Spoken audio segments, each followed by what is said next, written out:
Apostol Santiago ang nakatatanda, ang anak ni Zebedeo at Maria Salome at kapatid ni Juan. Siya at ang kanyang kapatid ay kapwa tinagurian ni Jesus bilang Boanerges, ibig sabihin mga anak ng kulong, dahil marahil sa kanilang kapusukan.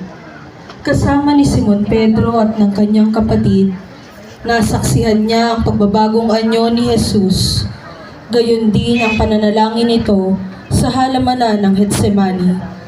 Sa 12, ang nakatatandang Santiago ay siyang unang naging martir matapos siyang papugutan ng ulo ni Herodes Agripa ika-1.